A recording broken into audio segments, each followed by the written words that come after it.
Então, boa noite, pessoal. Vamos começar hoje o último debatendo da PC do ano. Então, para isso, a gente escolheu um tema bem sugestivo, que é o planejamento estratégico de 2026. Então, hoje a gente vai falar um pouquinho sobre como estruturar o PCIH, definir metas estratégicas e implementar ações que gerem resultados. E para isso, eu estou com dois convidados aqui super especiais. Vou apresentá-los e aí eles vão começar com uma introdução. E a ideia aqui hoje é a gente fazer uma conversa, então fiquem à vontade para mandar perguntas no chat, que a ideia é debater mesmo sobre isso, que é um assunto que gera muita dúvida. Então, vou apresentar o André Bon, que é presidente da CCIH do Hospital Universitário de Brasília, da UNB, Head de Infectologia e Controle de Infecção da Rede Américas de Hospitais e presidente da Sociedade de Infectologia do Distrito Federal. E vou apresentar também a Priscila Gonçalves, que é enfermeira do Serviço de Controle de Infecção do Einstein, Hospital Israelita. Ela é especialista em prevenção e controle de IRAS, gestão em saúde e mestre em enfermagem. Então, pessoal, o André vai começar e em seguida a gente vai dando continuidade com a Pri. Aqui comigo estão também Eli, Thaís. Então a conversa hoje vai ser boa. Fique à vontade. Obrigado, Gi. Obrigado, pessoal, pelo convite. É uma honra estar aqui participando do debate com vocês. Uma sessão que a gente sempre participa, que, apesar de ser do Grupo de São Paulo, tem projeção nacional, então é muito legal. Fico muito feliz de estar aqui podendo dividir esse momento com vocês. E fico feliz também porque eu estou vendo que tem aqui na nossa audiência vários amigos, então é muito legal poder ver que o pessoal está participando. Bom, a ideia é eu e a Pri vamos falar um pouquinho, eu vou projetar aqui alguns slides, eu vou falar um pouquinho de estrutura do CCH de maneira muito breve. A Pri vai falar um pouco mais a fundo sobre indicadores, sobre a matriz de risco, e a gente vai abrir num debate aqui, tá bom? Eu vou projetar minha tela para vocês. Calma aí, deixa eu primeiro fechar todo o resto. Vou projetar minha tela. Vocês me digam, por favor, se vocês estão vendo aí. Bom, vamos lá. Grande parte, vocês estão conseguindo enxergar, né? Sim, Grande parte do que eu vou falar aqui, ou quase tudo, é baseado no guideline dos elementos centrais dos controles de infecção hospitalar da Organização Mundial de Saúde. Eles abrem com uma recomendação muito clara e objetiva sobre mais ou menos o que a gente vai falar aqui, o que a Pri vai falar um pouco na fala dela, que é todo serviço de controle de infecção. Opa, perdão, tá lá na frente. Todo serviço de controle de infecção precisa ter objetivos claros e definidos de acordo com a epidemiologia local e prioridades baseados no risco, na, na matriz de risco, obviamente, e está alinhado com as principais formas de medidas de prevenção de infecções hospitalares e controle de disseminação de germes multiresistentes. A Pri vai falar bastante sobre isso aqui. O que eu quero falar com vocês é o seguinte: dentro das CCIHs, a gente, e dar os meus 2 centavos sobre essa parte aqui. Dentro das CCIHs, a gente discute muito sobre isso, né? Quais são nossas metas, quais são os nossos indicadores principais. Quem trabalha em rede tem um corporativo que geralmente estabelece quais são os indicadores assistenciais prioritários, e a gente vai definindo e discutindo isso dentro da sala. E muitos de vocês aqui provavelmente discutem isso dentro da sala e trimestralmente, bimestralmente, mensalmente, semestralmente, é, fazem reuniões para mostrar esses dados para as pessoas que teoricamente já deveriam conhecer esses dados. O que eu queria dar meus 2 centavos aqui sobre esse assunto especificamente é que, claro, a gente precisa discutir esses dados internamente dentro do controle de infecção. Mas uma vez estabelecido quais são os problemas prioritários que precisam ser resolvidos, é fundamental que a reunião da comissão de infecção hospitalar, que envolva os executores e os consultores não seja só esse formato expositivo, mas seja definitivamente um formato deliberativo e que inclua todos os setores do hospital. Né? Se a gente vai definir quais são as prioridades para o próximo ano e quais são as ações que a gente precisa tomar para o próximo ano, é fundamental que agora, nesse final de ano, a gente possa juntar nossa comissão com os consultores e com os executores, que no caso somos nós, dentro do que a gente identificou como problema, discutir com essas equipes quais são os principais planos de ação. E o que é legal aqui muitas vezes a gente faz isso quase num one-on-one ali, né? Então, qual é o plano de ação para a PAV na UTI? Qual é o plano de ação para melhorar a ISC dentro do centro cirúrgico? E a gente discute com o coordenador daquela unidade ou com a equipe multi daquela unidade. Mas existe uma série de problemas dentro do hospital que exigem uma interface muito grande entre diversos desses atores. Então, colocar todo mundo em uma reunião periódica, levantar a mão e dizer que um problema existe para essas pessoas debaterem os seus as principais soluções, especialmente as soluções que exigem interface entre elas, é fundamental para a gente seguir em frente. Eu coloquei aqui um monte desses atores que estão envolvidos, mas é importante a gente lembrar sempre que precisa ter inclusão de todas as linhas de cuidado, pediatria, adulto, GO, é, se tem cuidado paliativo e por aí vai, não vou especificar todos aqui. E precisa ter o pronto-socorro, precisa estar o pessoal da unidade de internação, precisa estar o pessoal da UTI, precisa estar o pessoal do centro cirúrgico, do administrativo de apoio, da limpeza e por aí vai. Todos esses atores são importantes nessa tomada de decisão e na escolha dos melhores caminhos, eventualmente de coisas que a gente não está enxergando. Né? Então, a participação de todos esses atores é fundamental. E aqui estão algumas coisas que são importantes de serem feitas durante essas reuniões de comissão de infecção expandida, digamos assim, com os executores e com os consultores. Então, identificar as estratégias que a gente vai desenhar para o próximo ano para diminuir o risco de infecção associada à assistência em saúde. É, é claro que a gente vai chegar com dados já prontos para essas reuniões, mas parte do princípio que grande parte das pessoas já deveriam estar sabendo o que deveria estar ali, determinar algumas recomendações que a gente precisa desdobrar a partir dali e claro, para isso é fundamental a participação dos gestores também, a participação da direção e da média liderança nessas reuniões é fundamental para fazer as coisas andarem. É, implementação de novas políticas ou de novos procedimentos, ou até mesmo a adoção de novas tecnologias dentro da instituição pode ser importante para isso no futuro. Não vou ficar me atendo a essa lista. Um segundo ponto que é relevante aqui e que acho que é uma dor para todo mundo em termos de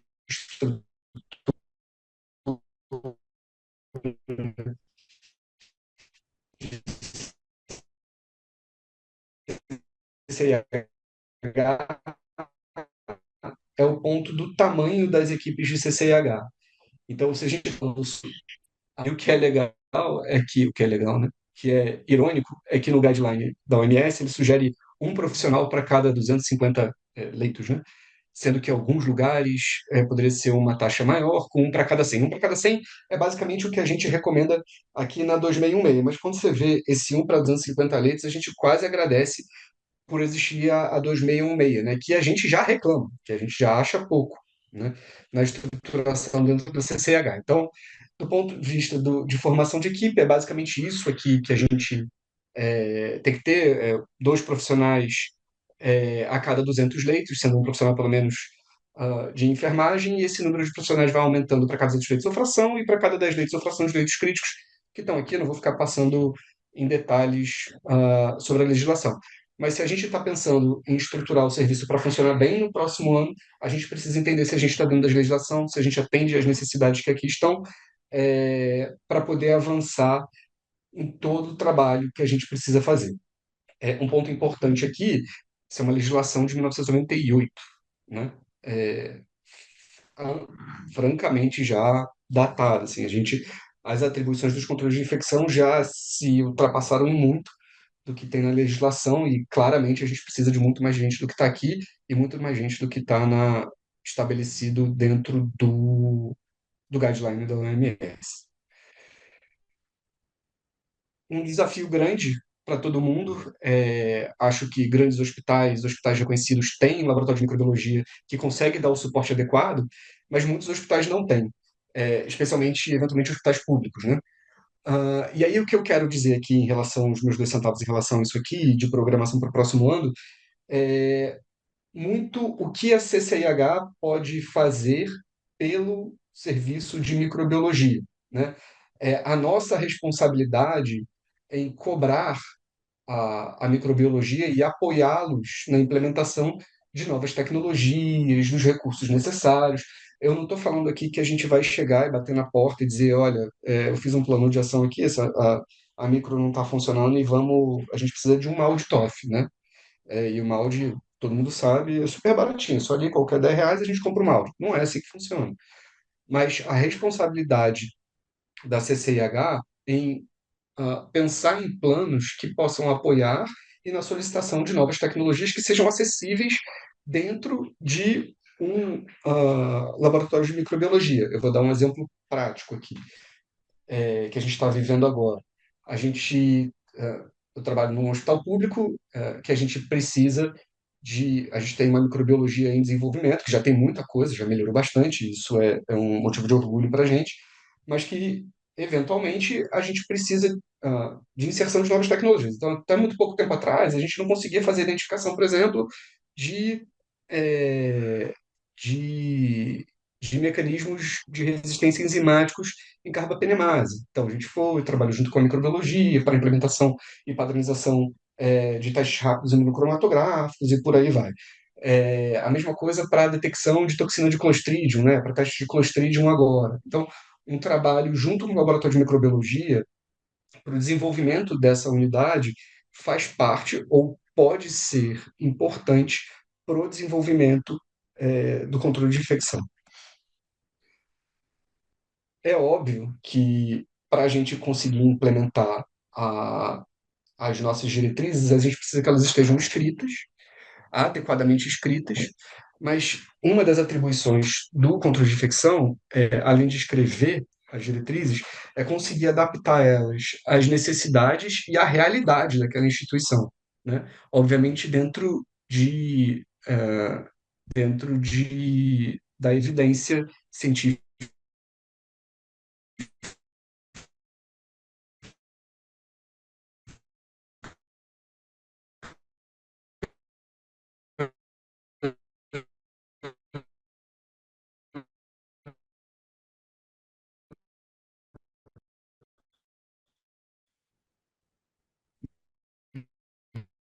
mais atual.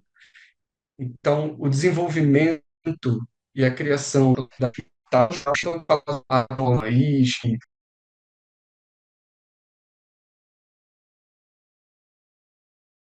Eu acho que o doutor André deu uma pequena quedinha.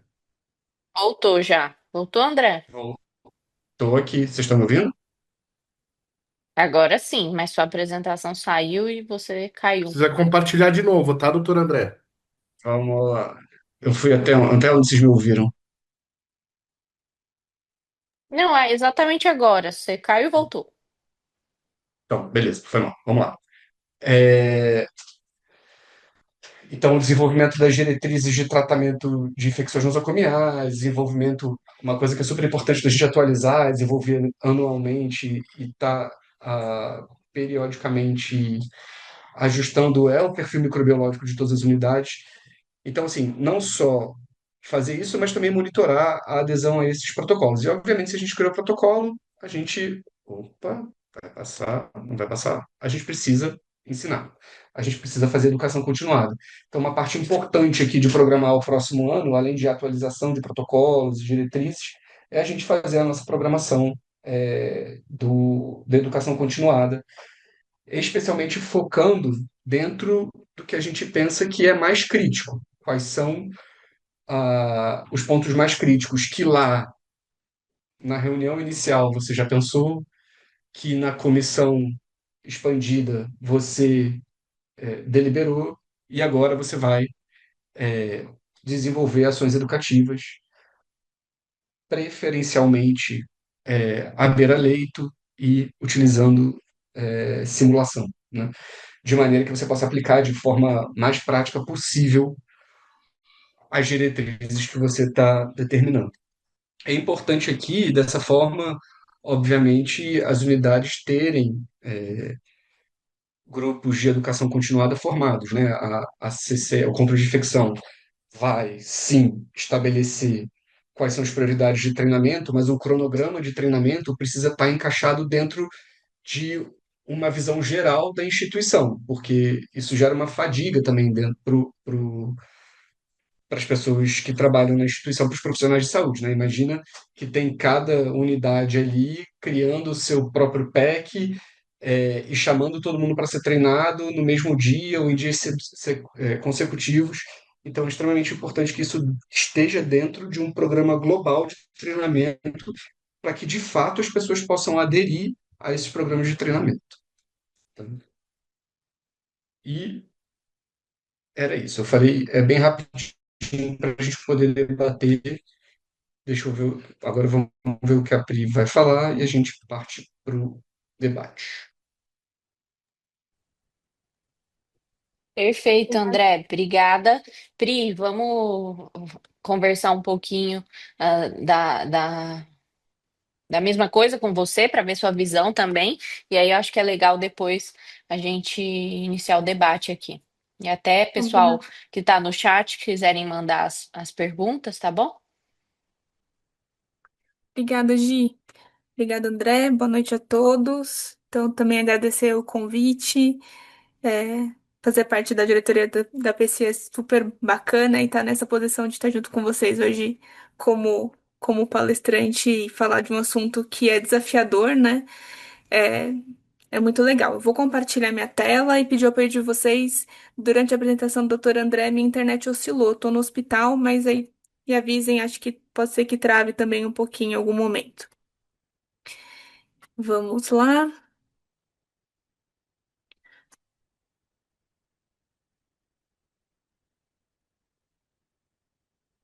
Vocês estão vendo, né? A tela, tudo certo? Sim, Sim, Então, na verdade, perfeito, Pri. como a Giovana comentou, e o doutor André também, eu vou dar só uma continuidade dentro desse mesmo olhar.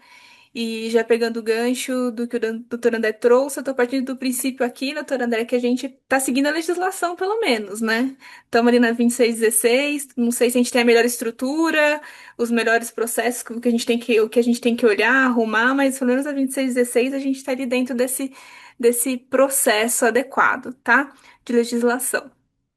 E para todo bom controlador de infecção, tentei aqui listar os eixos de trabalho do SCH. Poucos, né, pessoal?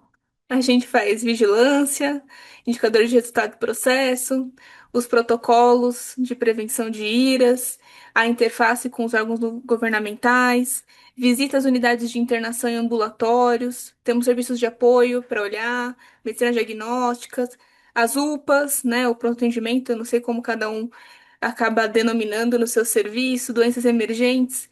Alguns serviços são, né, ainda têm essa responsabilidade na educação compulsória, outros têm núcleos específicos, mas que boa parte, somente em São Paulo, ainda é responsável. Controle de bactéria multiresistente, ninguém quer, mas a gente acaba investigando um surto, né?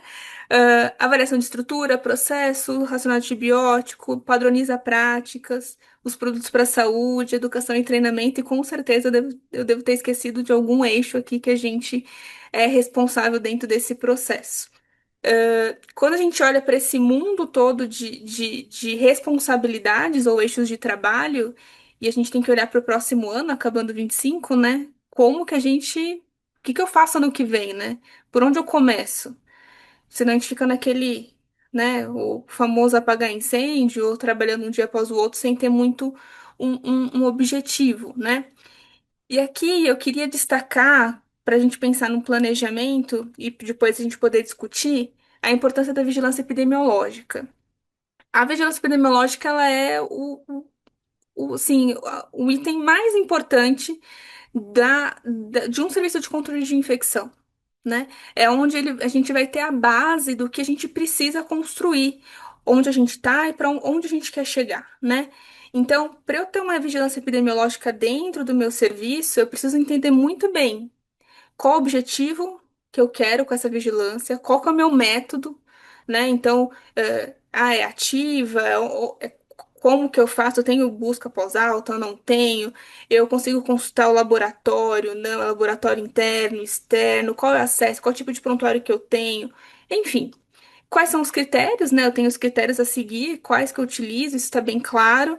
E qual que é o meu escopo, né? Dentro de um hospital, onde eu tô, o que que eu tô fazendo de vigilância, qual que é o meu escopo. O da UTI adulta, é o mesmo de uma clínica médica, é o mesmo de um ambulatório. O que que eu escolhi trabalhar, seguindo, obviamente, a legislação, mas o que mais eu quero dentro daquela instituição que eu trabalho. E quando a gente pensa em vigilância, ela é um ciclo, né? Então, eu faço a vigilância, a partir dela eu vou produzir os indicadores, que a gente vai falar daqui a pouquinho. Eu tenho que fazer uma avaliação crítica desses meus resultados, para então seguir com ações e estabelecer metas, né? Sem vigilância, eu não vou conseguir ter esse olhar amplo e conseguir pensar no meu futuro, né? Seja um futuro muito próximo ou um desafio maior. E aqui eu trouxe, eu acho que vocês todos utilizam de alguma forma o Maps ou o Waze, enfim, né? O que que esses dois aplicativos, esses dois dispositivos, eles, eles nos proporcionam, né? Eles conseguem dar os melhores caminhos, né, pra gente de uma forma rápida, para obstáculos, enfim. Mas acho que eu trago isso aqui só como um olhar para a gente trabalhar na vigilância, a gente lembrar o que que esses dois aplicativos eles fornecem para a gente, esse caminho. Mas o que que eu preciso para utilizar? O que que ele pede para a gente, para ele poder traçar uma rota? Qualquer um desses dois aplicativos ou outros, a gente precisa falar onde a gente está. Senão ele não consegue estabelecer a rota. Se você não colocar o endereço, ele vai pedir para você ligar o GPS. Então, se eu não sei onde eu tô, eu não consigo falar para onde eu vou. Então, a gente sempre precisa entender que a vigilância, ela é a nossa base. Então, para quem é controlador de infecção, se não tem uma vigilância bem estabelecida, dificilmente você vai ter um bom planejamento estratégico, ou planejamento de ações e metas dentro do seu serviço, do seu hospital. Quando a gente vai para os indicadores, né? Então eu tenho lá o famoso, né? Indicador de resultado, indicador de processo, indicador de estrutura. A gente olha muito, né? A gente tem esse olhar, a liderança, os órgãos governamentais, enfim, para um indicador de resultado, que é o desfecho. Qual que é a sua taxa de infecção, né? Então, a gente tem esse olhar muito importante para o indicador de resultado. Mas o que eu queria trazer, e depois a gente pode também colocar isso em discussão, eu não tenho uma melhoria no meu resultado se eu não olhar para o meu processo, para a minha estrutura, né? Então, o foco, né, quando a gente vai olhar planejar ação, etc., ok, eu quero reduzir a infecção da corrente sanguínea. A gente vai para o indicador de processo de estrutura, né, gente? Então, se eu também não acompanho esses indicadores, eu não vou beira leito, eu não olho, o processo em si, como está acontecendo, identifico as oportunidades, como que eu vou mudar um resultado? Por mais básico que isso pareça, às vezes a gente se pega só olhando para um resultado e não olho para o meu processo e para a minha estrutura, né? Então, trabalhar processo, olhar muito o indicador de processo, porque aí o resultado vem. Então, focar nas minhas ações, nas minhas metas, mais do que o número de resultado, o que que eu preciso melhorar de processo e de estrutura, se for o caso, né? Aqui eu trouxe para vocês um exemplo, né? Uma matriz de risco aqui simulada, de como que a gente pode estabelecer por onde começar. Uma vez que eu tenho a minha vigilância, que eu sei os meus resultados, mas por onde eu começo? É muito, né? A gente viu ali, eu tenho muita coisa, são muitos resultados, muita informação. Por onde eu começo, né? E como que eu divido, né? Então, a matriz de risco, ela é uma ferramenta que vai ajudar a gente a avaliar o risco, né? A consequência desse risco e para poder, então, fazer uma priorização por onde eu começo, dentro desse plano de ação, enfim. Não tem uma, vou chamar de receita de bolo, tem de matriz, vocês podem buscar diversos modelos, mesmo na internet. E também não tem, eu faço do hospital inteiro, eu não faço. Eu, eu indicaria que a gente conseguisse olhar por blocos dentro, né, dentro do hospital. Eu tenho clínica médica, eu tenho UTI, eu tenho uma oncologia, eu tenho uma materno infantil. Isso pode facilitar o seu modo de trabalhar do que olhar um grande bloco, de um hospital, e também depende do tamanho do seu hospital, enfim. Acho que não tem uma receita de bolo, a gente pode também discutir isso.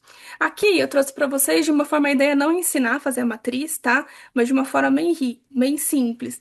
Você listar os riscos, por exemplo, que aquela unidade que você tá, sabe, sei lá, pensar que aqui é uma unidade de oncologia, né? Então eu tenho os riscos. Como que eu estabeleço esses riscos? Eu tenho que olhar minha série histórica, né? O que eu tenho de série histórica dentro daquela unidade, daquele serviço? Eu vou conseguir estabelecer a frequência, e aí tem sempre uma colinha, né, do que eu considero frequente, provável, raro, enfim. E o que que acontece se esse evento acontece com aquele público, né?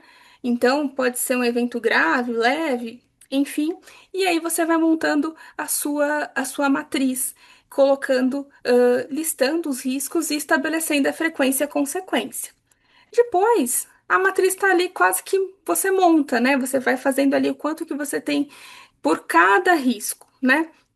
E uma vez que você sabe quantos riscos críticos que você tem, alto e moderado, você vai conseguir isso vai dar um apoio para sua tomada de decisão por onde começar, dependendo do tamanho, dos seus problemas, ou dos seus desafios dentro de cada setor ou de cada instituição, que também tem aqui uma colinha para o tratamento recomendado, né? Então, só um exemplo aqui, se é um risco crítico, né? Ele fala que você tem que ter uma ação ali, no máximo em 3 meses, né? Tem que estabelecer dentro desse período, até um baixo risco, que e você pode olhar de uma outra forma. Então, isso pode apoiar a decisão, e auxiliar quando você vai fazer o planejamento para o próximo ano, dentro do seu serviço e do seu hospital.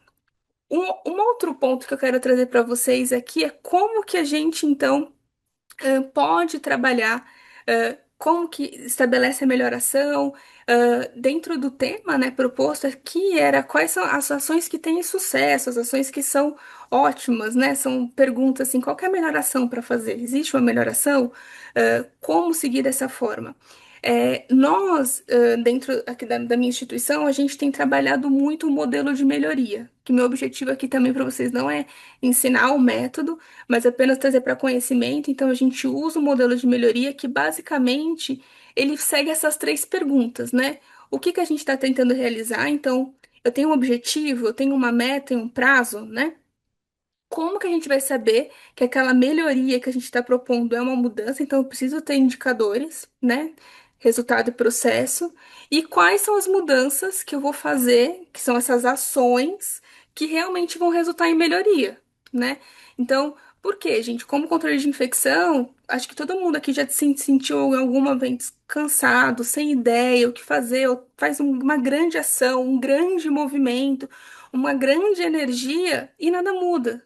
Então, será que aquela ação realmente é resultado de uma melhoria, né?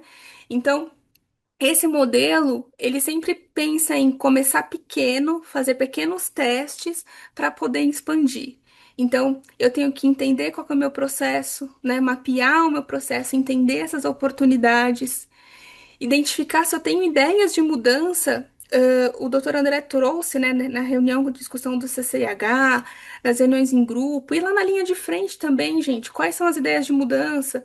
O que que a gente pode tentar fazer dentro desse ponto que a gente está falhando?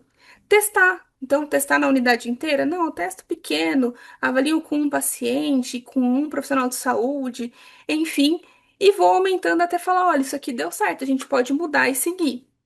Então, a gente vem usando esse modelo de melhoria dentro de todas as nossas estratégias e ações dentro da instituição, de uma forma de envolver a equipe, ser efetivo nas mudanças né, das ações E acaba até, parece mais trabalhoso, mas a gente acaba reduzindo o trabalho quando a gente realmente foca em ações que mudam, né? Mudam esse resultado. Nem tudo é só vigilância, né, gente? Eu falei até a vigilância de IRAS, o que a gente faz com esses indicadores, como trabalha, enfim. Mas a gente tem um escopo de atuação, o doutor André também comentou, que vai além só de olhar taxas de infecção obrigatoriamente e fazer a vigilância ali do paciente. Os serviços de apoios, que são muitos, né? Serviço de higiene, manutenção, nutrição, bom, enfim, muitos. Eu com certeza vou esquecer de vários. Medicina diagnóstica, né? Então, como que tá o cuidado, os processos, a estrutura dentro da medicina diagnóstica, desde o mais simples até algo mais complexo e que tem um grande risco de infecção, posso falar aqui endoscopia, uso de semicríticos, enfim. Acreditações para quem, né, hospitais que trabalham com isso, acreditações, certificações. Isso faz parte do escopo, é claro que ele influencia em tudo que a gente estava falando de vigilância, dentro dos padrões, mas acaba sendo um escopo de trabalho e um apoio dentro desse processo. A gente até teve tema esse ano dentro da PSI falando sobre acreditações. Os programas estratégicos, né? Quais são esses programas? Depende também da sua instituição, mas você está aqui. Programa de higiene de mãos, stewardship, né? O controle de antimicrobiano, são programas que vão ter interface com tudo aquilo que a gente está falando, de controle de IRAS, enfim, mas que eles também acabam tendo ali um compromisso, né? Uma ação do controle de infecção muito importante. E também eventos e treinamentos, a capacitação. Que eventos, né? Vou dar aqui o clássico campanha de higiene de mãos. É um evento, né? Eu tenho que ter uma dedicação, eu tenho que ter uma. Não tô falando de evento de proporção, se ele é grande, se é pequeno, mas é algo que eu vou ter que ter uma dedicação diferente, né? Vou ter que colocar ali recursos, não obrigatoriamente financeiros, mas recursos do tempo, de estar nas unidades, de envolver as pessoas, enfim. E a capacitação, como o doutor André trouxe, né? Como que eu planejo, né? E não fico só treinando de acordo com demanda. Eu tenho que ter um olhar que eu consiga prevenir, né, gente? A prevenção e não o controle obrigatoriamente, né? Então, o que que eu tenho o que que eu faço, o que está dentro do meu planejamento como treinamentos obrigatórios ou que estão lá no meu mapeamento de risco, tá?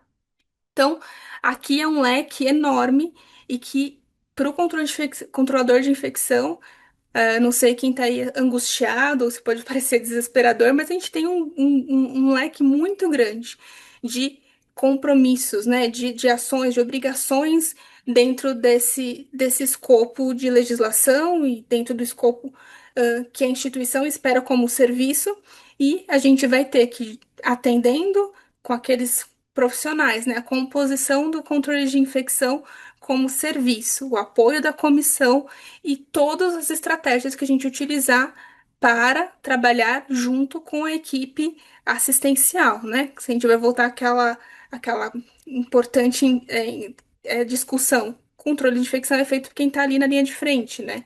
Então, a gente não trabalha sozinho, não deve trabalhar sozinho, a gente precisa ter ações que envolvam quem está ali na frente. Para finalizar, tudo isso que eu trouxe aqui para a gente discutir ou para incomodar, para a gente lembrar, isso tem que estar dentro de um processo de trabalho, tá? Eu tenho os profissionais, eu sigo a legislação, eu sei que eu tenho que fazer tudo isso. Mas isso tem que estar dentro de um processo de trabalho que cada um pode desenvolver e dentro do seu serviço e achar a melhor forma. Eu trouxe aqui um ponto que a gente trabalha aqui na instituição, né? Que é um pouco de tudo que eu falei para vocês. Eu tenho que mapear, eu tenho que fazer vigilância epidemiológica, eu tenho que avaliar a estrutura, eu tenho que avaliar o processo.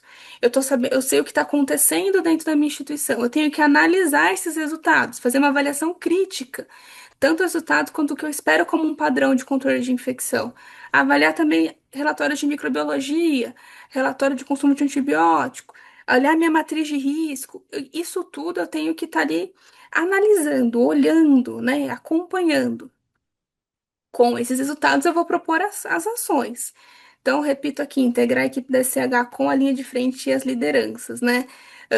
Então, esse é um ponto importante e a gente precisa entender como que isso dentro do nosso planejamento vai estar estabelecido. eu tenho ideias de mudança, eu tenho ações, então vamos testar, implementar o que dá certo. E aí, mudando esses cenários, né, do que a gente está tendo dificuldade e a capacitação das equipes. E, por último, né, não menos importante, o que a gente acaba às vezes esquecendo no dia a dia, é a divulgação. Divulgação e comunicação dos resultados de forma contínua e alinhamento com a equipe das oportunidades, né?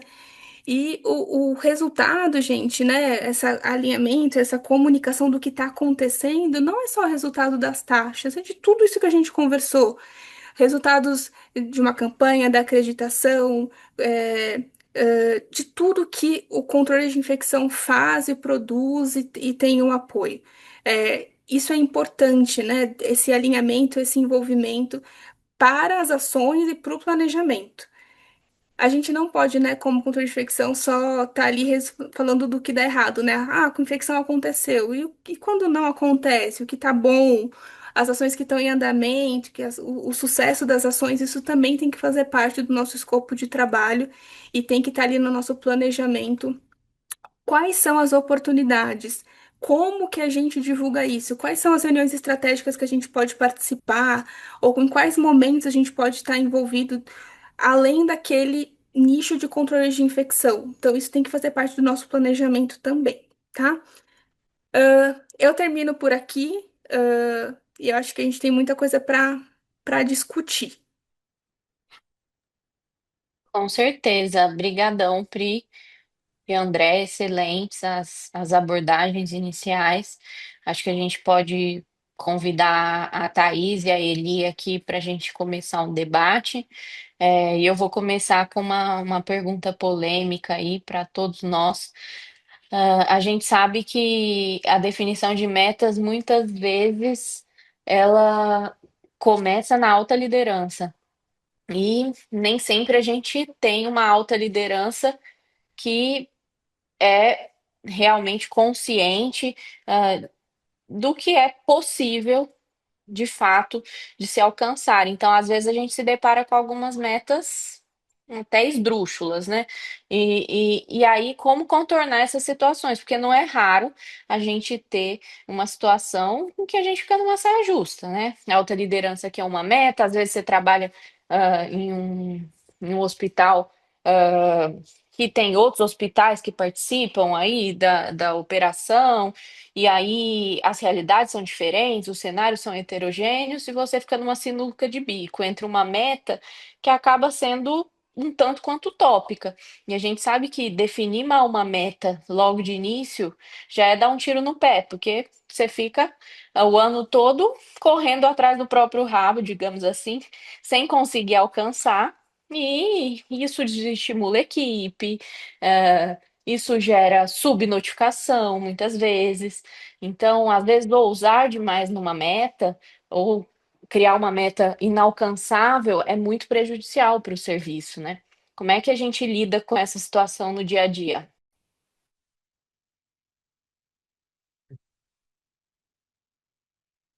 Mais fácil? Não, né? Assim, acho que tem algumas questões, né? Eu acho que tem metas, metas desafiadoras para os dois lados, né? Os dois lados no sentido, às vezes as pessoas criam metas irreais por serem muito baixas, e isso geralmente está relacionado a, assim, uma desconexão da realidade ali, mas a necessidade de mostrar a possibilidade de melhoria, a necessidade de melhoria, eu até entendo isso de alguma forma. Eu acho que ainda existe um lado pior, é quando as pessoas criam metas que são excessivamente altas, né? Por medo de não atingir metas que são necessárias. Então, acho que tem esses dois lados. Tem metas que são muito baixas e podem não ser atingíveis dependendo do contexto, mas eu acho que existe aí por trás ainda um sentimento importante de, olha, precisamos melhorar e vamos melhorar. Mas tem metas que ficam muito altas e que aí a gente começa a ter problemas, né? Começa a ter problemas de não engajamento da equipe, ciclo de melhoria não vai para frente, etc. Uma coisa que acho que a gente já discutiu em outras ocasiões, na instituição que a gente trabalha, e que eu definitivamente penso que é a melhor forma de definir meta, E falando só de desfecho, né? A Pri colocou bem ali que a gente tem medidas diferentes, né? Uma coisa, a gente estou falando aqui especificamente sobre desfecho. É que as metas sejam baseadas em si, né? Que é uma coisa que a gente usa muito pouco. A gente usa muito pouco. E a vez que a gente tentou usar, foi muita confusão, porque as pessoas não compreendiam, né? Conceito, assim. Então, para quem não sabe o que é CIR, CIR é Standardized Infection Ratio, né? Então, taxa de infecção padrão, basicamente é uma análise multivariada do que você esperaria do seu resultado de uma determinada infecção. Então, vai lá, pneumonia associada à ventilação mecânica, baseado na complexidade do seu hospital. E o que parece muito justo, né? Então, hospitais mais complexos, que têm ensino, que têm mais leitos, que têm transplante, que têm, oncohematologia, faz muito mais sentido que esses hospitais tenham é, mais PAV, falando aqui de PAV, especificamente hospitais menos complexos, que tenham, obviamente, menos PAV. Só que isso é difícil de muitas pessoas atingirem, especialmente quem está nas diretorias e que não lida diretamente com isso. Não estou dizendo que as pessoas não sejam inteligentes, não é isso, são muito por isso que estão lá. Mas como não lidam diretamente com esse tipo de assunto, acaba não sendo muito palpável para as pessoas que não são do nosso meio, né? Então, quando a gente propõe uma coisa que parece ser cientificamente embasada e mais complexa e parece ser mais justa, ela tem maior dificuldade de ser aceita também.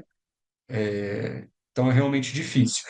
Se você me perguntar o que que eu acho que tem que fazer, eu acho que a pergunta de 1 milhão é isso: é proximidade com a direção, alinhamento com as médias lideranças, para que todo mundo esteja falando da mesma coisa. Mas eu entendo que isso é absolutamente desafiador, né? Que não é todo lugar, nem todo mundo que consegue sempre. Posso fazer uma pergunta? Deve. É, eu queria saber, vocês que trabalham com CCIHs corporativas, se vocês fazem um planejamento especificamente com metas, se as metas são corporativas ou se as metas são individualizadas para cada hospital que pertence à rede. E já vou aproveitar também e perguntar o que vocês utilizam como comparativos. É, ambos trabalham em hospitais privados, né? Tanto Priscila quanto o André, se vocês utilizam indicadores da ANAP, se vocês utilizam, porventura, CVE ou Anvisa, ou se as metas de vocês é baseada na série histórica de vocês mesmos. São três perguntas, hein, Thaís? Você falou duas, são três. Cadê? Eu vou, Emendei tudo. eu, vou responder de trás para frente, tá bom? Então, a meta, basicamente, ela é feita na série histórica, né? E a gente, sim, claro, usa o benchmark. E você perguntou quais, a gente praticamente usa todos, tá? A gente tem uma relação desde a ANAP, Anvisa, tem as internacionais, do grupo Magnet, tudo, e a gente vai fazendo ali, ponderando essa avaliação, mas a meta era estabelecida com base na série histórica, e não a tentar atingir o CVEL, tentar atingir. Não temos esse método. E respondendo à primeira pergunta, né, a gente trabalha pensando, né, dentro dessa. Hoje a gente tem hospitais públicos e privados até dentro da nossa rede. Então, cada instituição ou cada hospital tem o seu próprio grupo de metas, tá? Então, cada hospital vai trabalhar dentro do seu resultado, da sua série histórica, e acho que tudo isso que a Agi perguntou, né, dentro da discussão das metas, aí a gente tem aquela, né, meta sem método é crueldade, né? Então, como que você vai, como faz, qual que é o método que vai ser usado, toda essa discussão que o doutor André trouxe, a aproximação da alta liderança, da liderança local, né? Olhando e até traduzindo, o doutor André trouxe o CIR, mas até assim a gente vai ao ponto de falar, tá, se eu quero reduzir isso, significa que eu vou ter quantas infecções eu não posso ter, né? Pensando que a gente vai continuar com esse denominador. Então a gente tem que ir fazendo essa tradução de novo, não é que as pessoas não entendam, né, né, falando a mesma coisa que o doutor André, mas a gente está em algum momento, a gente tem que fazer essa tradução e essa discussão para ficar muito claro aonde eu quero chegar. E aí a gente vai ampliando, tá? Então eu tenho cada hospital, tem a sua meta, e a gente divide também aqui rede pública e privada com suas metas, e sociedade como sua meta. E tudo baseado na série histórica. Então a gente consegue ir olhando e tendo dentro do que a gente chama lá dos, né, do dashboard, o que essas metas estabelecidas, mas não é como a gente trouxe assim uma meta única que vai olhar para todos. E a gente tem até o cuidado, somente quando a gente pensa nessas metas corporativas, tudo, a gente está sempre recebendo novos hospitais, incorporando a rede, né? A gente tem aí um ano e meio até de acompanhamento, de ah, padronizar o processo de vigilância, olhar os indicadores, tudo para então ele começar a fazer parte dessa meta quando a gente olha para o corporativo, para o todo, né? Porque senão também a gente joga no balaio, né? E mistura, e isso vai com certeza mudar toda a visão e desestimular, às vezes, as equipes e tudo mais. E concordo com o doutor André, né? A gente não pode ter uma meta também tão insignificante que todo mundo fala, amanhã eu resolvo, né? Em dezembro a gente pensa se a gente previne infecção. E nem algo tão desafiador que você não consegue nem se movimentar, falar, nem não vou chegar ali nunca, né? Então esse equilíbrio não é difícil. É difícil, mas eu acho que a gente às vezes erra a mão também na meta. Quem nunca errou, né? Você fala, nossa, quem fez essa? Você mesmo tá ali, discutiu, aí você chega lá falando, fala, quem pensou nessa meta, né? A gente erra Você também, né? concorda e depois fala, como é que eu concordei com isso, né? Quem tava nessa reunião? Quem discutiu isso? Então faz parte e a gente tem que aprender aí, errar pra frente, né? Errou e continua e pensa aí pro próximo ano. Do lado de E cá, assim, quanto. é muito semelhante, né? Pode falar, desculpa. Não, imagina, pode seguir, depois eu falo. É.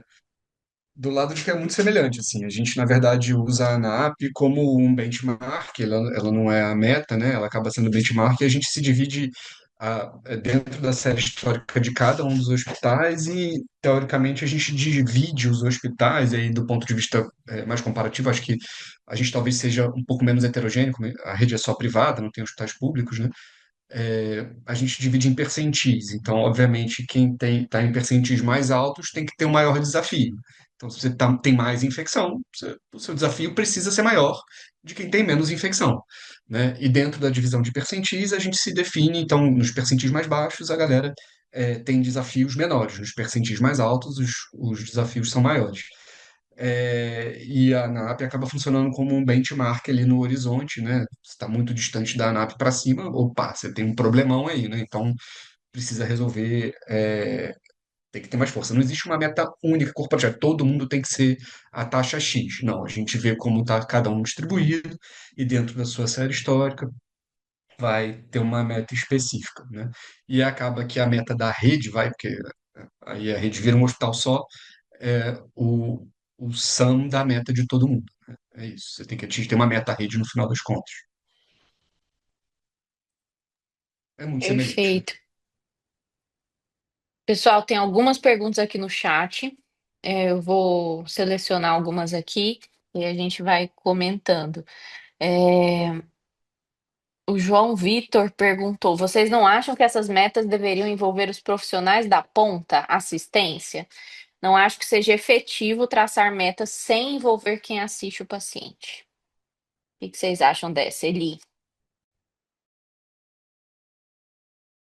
Então, eu tinha até pensado uma pergunta parecida com essa do João, porque uma dificuldade que eu acho que a gente enfrenta é como envolver as pessoas das unidades assistenciais para que compreendam que a meta não é a meta do SIH, é a meta delas, né?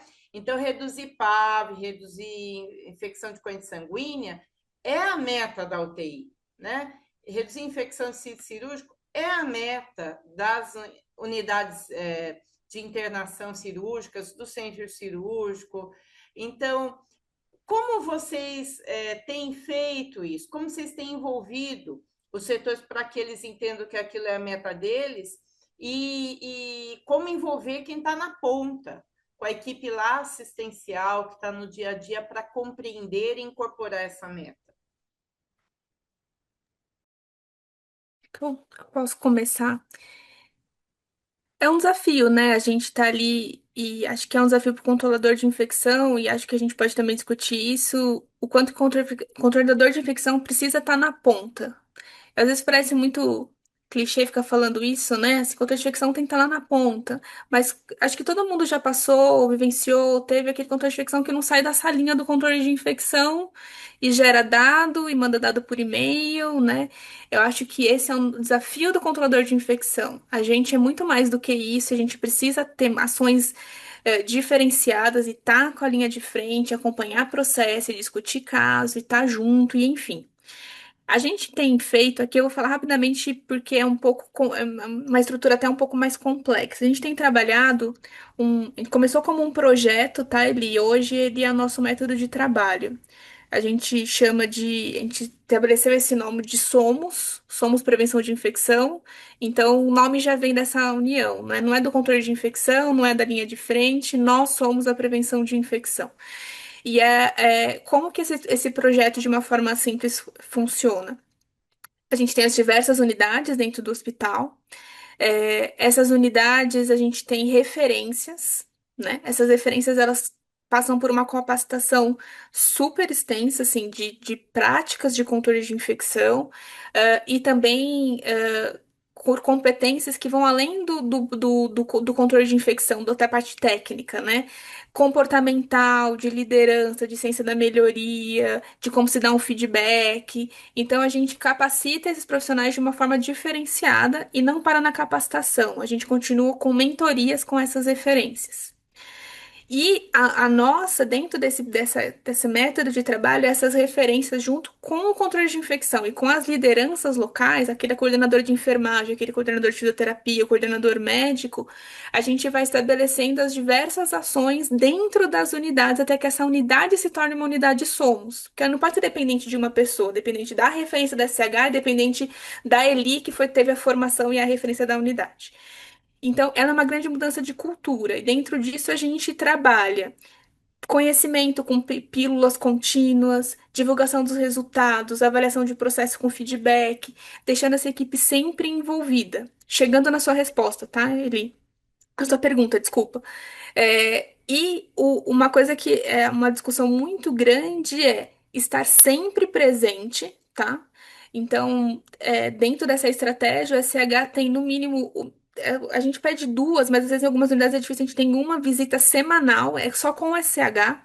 Então, tem a liderança, tem os profissionais da assistência, onde a gente tem ali como se fosse um pequeno safety da SH, aquele encontro local, onde eu vou ter perguntas específicas direcionando, porque não pode ser algo demorado, porque a assistência também tem, né, tem que trabalhar, mas que isso também aculturou e vira, eles trazem pra gente, assim, esse paciente tá com catéter assim, esse paciente teve febre, escolheu cultura, eu tô com dúvida da precaução, então isso vira uma rotina e eles se apropriam disso e tomam essas condutas.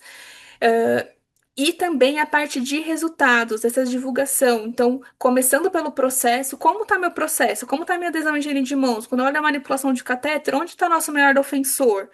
E isso levando para a equipe. E não falando, pode parecer algo simples, mas não falar só quando. Que isso é uma queixa muito de qualquer equipe. O SH só vem aqui quando tem infecção, né? Agora que teve infecção, vocês estão aqui. Não, tá lá sempre. Não teve, galera, aumentamos uma adesão, não teve infecção, é isso, e tá junto. Isso tudo é muito trabalhoso, gente, é muito complexo. Falando assim, parece, nossa, que coisa simples, é só fazer isso, né? Não, não é, muito difícil, mas não. E mesmo assim, eu tô falando, não é que é tudo fácil, tá? Tem muitas dificuldades, muitas barreiras, dos diversos tipos. Mas é uma forma da gente estar envolvendo sempre a linha de frente, a gente trabalha isso como método de trabalho, porque a ideia do Somos é que a linha de frente tenha todas as competências, tenha autonomia e competência para tomar os processos de decisão e trabalhar com prevenção de infecção. né? É claro que o controle de infecção está andando junto e está sempre ali à disposição, mas eu tenho ali uma equipe que sabe quando coloca em precaução, que sabe quando tira, conhece as rotinas, sabe manipular um catéter, sabe dar um feedback. Então, isso é algo que tem uma dedicação muito grande do controle de infecção, principalmente no início, mas depois que a unidade engata, você só colhe frutos, assim, né? Você vai reduzir as dúvidas de precaução, você vai reduzir transmissões cruzadas, você vai reduzir as infecções. Então, é esse o método que a gente vem trabalhando de envolvimento da linha de frente. Mas sem falar de tudo isso, que é um projeto grande que a gente tem, algo que a gente está lá há alguns anos já trabalhando, eu acho que o segredo, se eu puder resumir, é estar com a assistência e trabalhar muito os resultados e os processos com essa equipe. Né? Se eu não conseguir fazer toda essa estrutura, é estar ali e traduzir todos esses indicadores em algo que faça sentido e que eles entendam que é ali, ó, por que eu tô tendo infecção na corrente sanguínea? Olha só a nossa adesão à higiene de mãos antes de manipular o catéter. A desinfecção de um conector, né? Traduzir isso e pedir o apoio deles dentro desse desafio, né? Que é isso que você falou. Essa meta é minha? Não, essa meta não é minha, né? Essa meta é alguém que colocou lá da diretoria. Não, a gente faz parte disso. Não sei se eu respondi na completude, mas é esse nosso método de trabalho hoje, tá bom? Respondeu super, né? Deixa eu só complementar uma coisa, e trazendo para o que o João falou aqui. Essa ideia é para envolver a equipe da ponta no processo, na solução do problema, em chegar no destino final, né? E me corrige, Pri. Nesse processo você não define junto com a ponta qual é a meta, que é a pergunta do João aqui, né? É, e eu não sei, e aí é uma dúvida minha mesmo, eu posso estar absolutamente errado. Eu acho que a definição de meta envolve questões estratégicas também, que não necessariamente a equipe da ponta vai estar envolvida. Então, o gestor, quando define uma meta, ele está pensando em coisas além do que a ponta está enxergando. A ponta a assistência é fundamental para dar o feedback de como a gente vai chegar lá, quais são os principais processos que precisam melhorar, o que que vai funcionar ali, que muito resumidamente é o que a Pri está falando, mas eu não sei se é a ponta que consegue definir diretamente qual é a meta. Talvez num circuito muito perfeito e azeitado, que eu não sei se existe, isso seria um mundo ideal, né? Então, no mundo ideal, todo mundo plenamente envolvido e consciente das suas necessidades, ah, uma coisa ultra democrática utópica, isso seria possível. Só que eu acho que isso envolve também uma questão estratégica que vai além do que a pessoa da assistência está envolvida. Então, talvez a definição de meta não envolva tanto a ponta, João, mas definitivamente como chegar lá, quais os processos que precisam melhorar, a visão crítica sobre aquele dado, eu acho que definitivamente sim, envolvimento da assistência. Não sei se vocês concordam. André, só complementando, eu concordo 100%. E, e é claro que depende muito da árvore, né, da hierarquia de cada hospital, de como funcionam essas escalas e tudo mais. Acho que acho que a linha de frente, frente propriamente dita, é isso que você trouxe. Mas, assim, já vi vários cenários e séries históricas, em si, em momentos diferentes. Mas até aquela liderança local é legal participar, né? Então, a gente teve que falar assim, mas não, alguém mandou lá, né, o diretor, o CEO, sei lá, e aí o coordenador daquela área fala, nossa, não, mas ele é aquela liderança local, o coordenador da UTI, das áreas, oncologia, então eles participam desse processo, que é o mais próximo que a gente tem da linha de frente, quem tá ali no dia a dia com essa equipe. Acho que até aí a gente consegue muito envolver e discutir, mas quem tá ali, né, o assistencial da ponta, eu acho que é exatamente isso que você trouxe. Perfeito, pessoal. A gente acaba esbarrando numa questão também que chega um ponto que a gente vai melhorando os nossos indicadores e, e aí a gente vai subindo a régua, né? Até que a gente chega num ponto em que a gente não pode mais ter nada de uma determinada infecção. E aí a gente se esbarra naquele comentário: poxa, mas eu fui bem, agora eu tô sendo punido, eu não posso ter mais nada. Não é bem assim, né? Então fazer as pessoas que estão na ponta entenderem isso, que a gente se baseia na série histórica, é complicado, e é complicado muitas vezes até pra gente, né? Porque a gente vai definindo metas cada vez mais ousadas e cada vez mais próximas de zero, e que isso vai gerando um desafio muito grande para a equipe. E aí, quando a equipe não atinge aquela meta, por N fatores, né? Porque a meta é ousada demais, às vezes você pode ter uma infecção daquele tipo no ano todo, a equipe fica frustrada e tudo mais. E aí, indo nessa linha, a Valéria perguntou sobre a meta de higiene de mãos. Se Como é que vocês colocam e trabalham essa meta? Se vocês colocam 100% dando zero, ou se vocês consideram a série histórica. A gente sabe que muitas acreditações, né, elas usam uma régua bem em cima, né, acima de 95%. E aí a gente vai naquele questionamento. Isso é possível de fato na prática, ou a gente está só mascarando o indicador para, de certa forma, atingir uma meta que é ousada demais?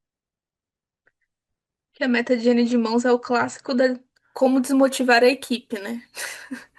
Então, acho que é isso mesmo, Gi. Tem as acreditações, enfim, tem lá os 95% que tá no gráfico, né? Que é o que você quer atingir. Acho que qualquer meta de processo, né? Você sempre tem os 95% ali que é o que seria o correto, vamos pensar assim, né? Dentro do, de todo desse olhar. Mas, assim, acho que não vou falar da higiene de mãos, mas, de novo, falando de tudo que a gente envolve processos, bundles, tem que ser também com a série histórica, né, gente? E mais do que isso, a Thaís pergunta por hospital e tudo mais, tem também até, quando a gente vai nesses processos, até setorial, né? Quando a gente olha um hospital grande, será que a oncologia é igual tem neo? Que é igual ter adulto? Então, você também colocar até a adesão de higiene de mãos de X% para o hospital inteiro, aquele que tem ainda muito desafio vai desmotivar, né? Então, quem faz a adesão à higiene de mãos no hospital sabe que você vai ter unidade que está bem além do que você gostaria como instituição e tem outras que estão na excelência. Então, a gente vai ter, acho que até isso é importante, essa discussão e trabalhar setorialmente quando a gente fala processo. Porque senão a gente vai cair naquele mesma discussão anterior do desmotivar e não conseguir aquela unidade que já tá ótima, falar, nossa, é isso que eu tenho que fazer, né? E aquela que tá muito aquém vai travar e não vai além. Então, não, acho que não dá pra colocar a meta de 100%, a meta da acreditação, acho que às vezes a gente tem que seguir aquele protocolo, mas a gente tem que olhar em processo setorialmente, senão a gente não vai conseguir motivar a equipe nem mudar aquele resultado. Não, primeiro que eu quero falar é que, meu Deus, a Val tá aqui me assistindo, eu tô até nervoso agora. Val é maravilhosa, nossa, não tenho nem o que dizer. É, então, assim, o... eu acho que tem duas coisas. Bom, eu me encaixo nas pessoas frustradas com higiene de mãos. Então, parte do que eu vou dizer aqui pode ser fruto da minha frustração. É o meu conflito de interesse nessa fala.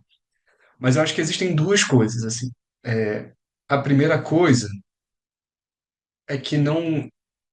Eu acho que todos nós concordamos, acho que ninguém vai discordar aqui de uma coisa óbvia que eu vou dizer, que higiene de mãos é inegociável, né? Isso é inegociável. Não existe a situação em que higiene de mãos é negociável. Ah, não dá, não dá, né? Então, higiene de mãos é inegociável. Partindo desse princípio, eu entendo que, do ponto de vista educacional, a gente deve perseguir meta 100%, e trabalhar meta 100% e empentelhar todo mundo no hospital para uma meta 100%. Mas eu não acho justo a gente definir metas, e se a gente colocar lá, entendendo meta como uma diretriz institucional que deve ser atingida, senão existe ou deixa-se de ganhar alguma coisa ou se perde alguma coisa, nesse sentido. né? É, eu entendo que é infactível colocar uma meta de 100% para qualquer coisa, né? Não só higiene de mãos. Então, conceitualmente, é inegociável e a gente deve lutar para que se chegue a 100%. Agora, do ponto de vista administrativo, é impossível qualquer meta existir administrativamente com alguma forma de punição ou não ganhar bônus, com uma meta de 100% de higiene de mãos. Não vai acontecer, nunca, jamais, né? Então, não sei se isso responde à pergunta da Val, mas é basicamente o que eu penso, assim, não- quando a gente faz aula de higiene de mãos, eu tento ser o mais catastrófico possível, assim, recentemente, para ver se as pessoas ficam meio chocadas, porque a gente tem muita dificuldade de adesão de fato, né? Mas é isso. Uma coisa, eu penso que uma coisa, outra coisa. É, Posso fazer, posso fazer um comentário? Eu concordo com você, André, que essa meta é inegociável e a gente sabe que higienização das mãos é a melhor maneira de prevenir infecção. Porém, como já dito por vocês, é impossível você ter 100% de adesão à higienização das mãos. É impossível. Eu assisti uma vez uma aula do PT, que é o Papa da higienização das mãos, e ele colocou no slide que no hospital que ele trabalha, a adesão à higienização das mãos é 70%.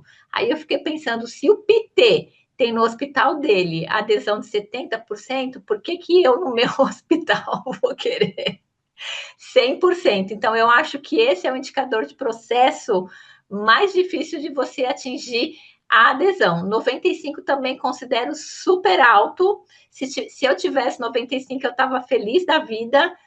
A gente tem considerado 80% de adesão à higienização das mãos, baseado em modelo matemático que mostra que você consegue prevenir transmissão de bactéria multiresistente. Mas eu também acho que 80% é uma coisa que é difícil de você conseguir 80% de adesão à higienização das mãos. Então, apesar da gente querer o 100%, essa é a meta que a gente não vai conseguir provavelmente alcançar se a gente colocar o sarrafo lá em cima. e deixa eu fazer um Complementando. adendo Ai, aqui. desculpa. Pode falar, desculpa. Fala. Não, conclui, André. Não, o meu adendo, assim, existe toda a questão da adesão de fato, do processo, da dificuldade, da educação dos profissionais para dirigir para o pão duro, e existe um outro lado que é a nossa capacidade de medir essa adesão também de forma adequada. Como estão estruturados nossos times de higiene de mãos, nossos observadores, como é que a gente está fazendo isso, quantas vezes por semana a gente está fazendo, se isso está estatisticamente correto ou não está.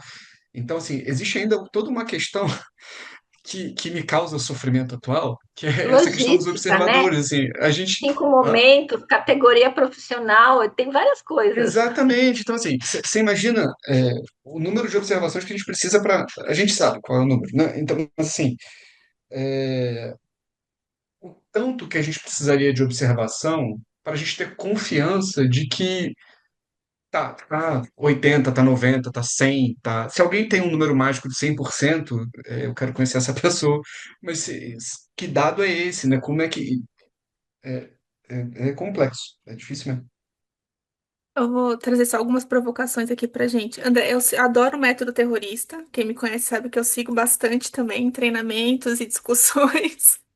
Eu não quero matar paciente, você, né? Eu sigo esse método, mas acho que tem também algumas coisas aqui só pra gente pensar ainda em higiene de mãos. Quem me conhece sabe que eu sou uma apaixonada por higiene de mãos.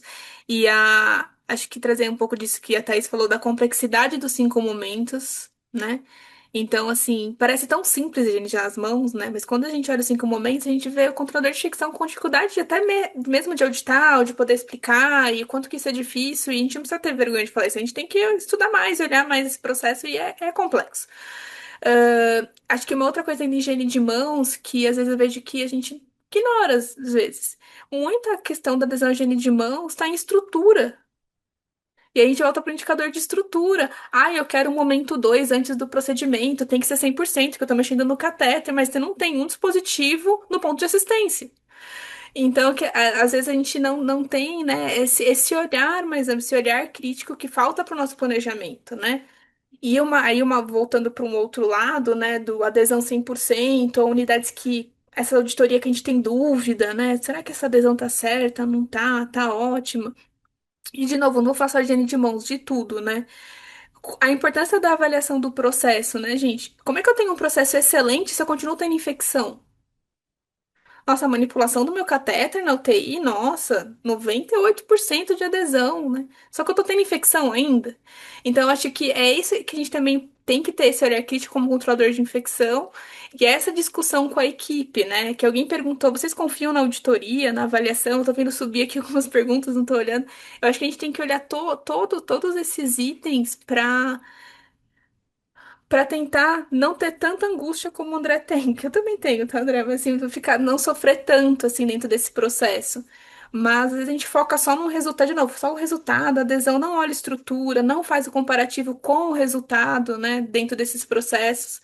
E acho que a gente tem que ampliar e levar isso para, de novo, vou voltar, levar para a ponta, né? Porque às vezes a gente fica ali olhando para isso e fica difícil de seguir.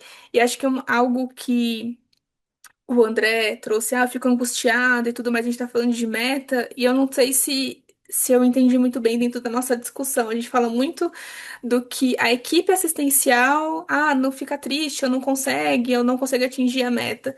Mas nós, como controladores de infecção, a gente também desanima, né? A gente também fica angustiado, a gente coloca nosso trabalho, né? Fala, nossa, eu não consigo, por que eu não consigo atingir essa meta, né? Como equipe. Então, acho que tem esses dois pontos também, né? Tanto a equipe assistencial, tem alta liderança, a equipe assistencial, mas o controlador de infecção, o time, aquele time que está ali trabalhando, executando, também tem que ter a motivação de seguir em frente, né? Ali, de propor as ações, de executar as ações. Eli? Corre um risco de estabelecer metas que fiquem só no papel, né? Sem a condição de fato de aquilo prosperar e de fato ser aplicado, perseguido. Então, a gente precisa resistir à tentação de criar um plano que no papel é muito bacana, mas a gente não tem perna para trabalhar aquelas propostas, né?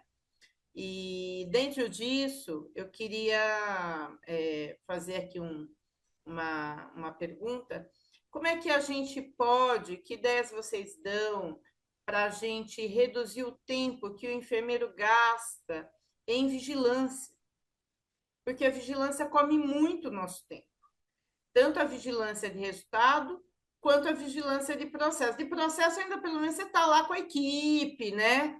E está fazendo essa proximidade, como a Priscila comentou, que é tão importante. Mas a de resultado demanda muito tempo. Como que a gente pode reduzir esse tempo para ter mais tempo para fazer as outras coisas que vão chegar lá no resultado das metas, né?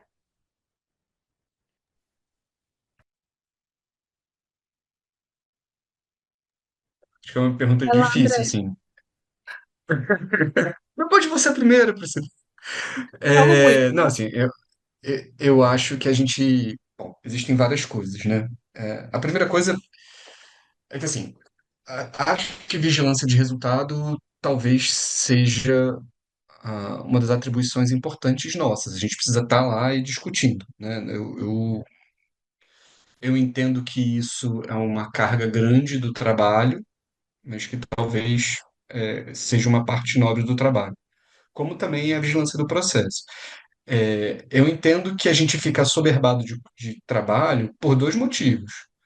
Um, porque claramente, se a gente segue só a legislação, a gente tem muito menos gente do que a gente deveria ter para a quantidade de trabalho que a gente precisa fazer, né? Então, tá o ponto aqui de que a nossa legislação já é atrasada em relação às coisas que a gente faz, né?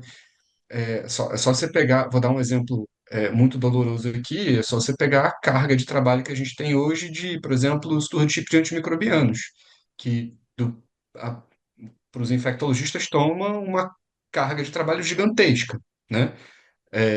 diria que talvez grande parte do trabalho dos infectos dentro do controle de infecção, e que não deveria ser só isso, né? Não pode ser só isso. Como isso já deveria ser considerado em legislação como uma carga de trabalho dentro da equipe, e não é plenamente.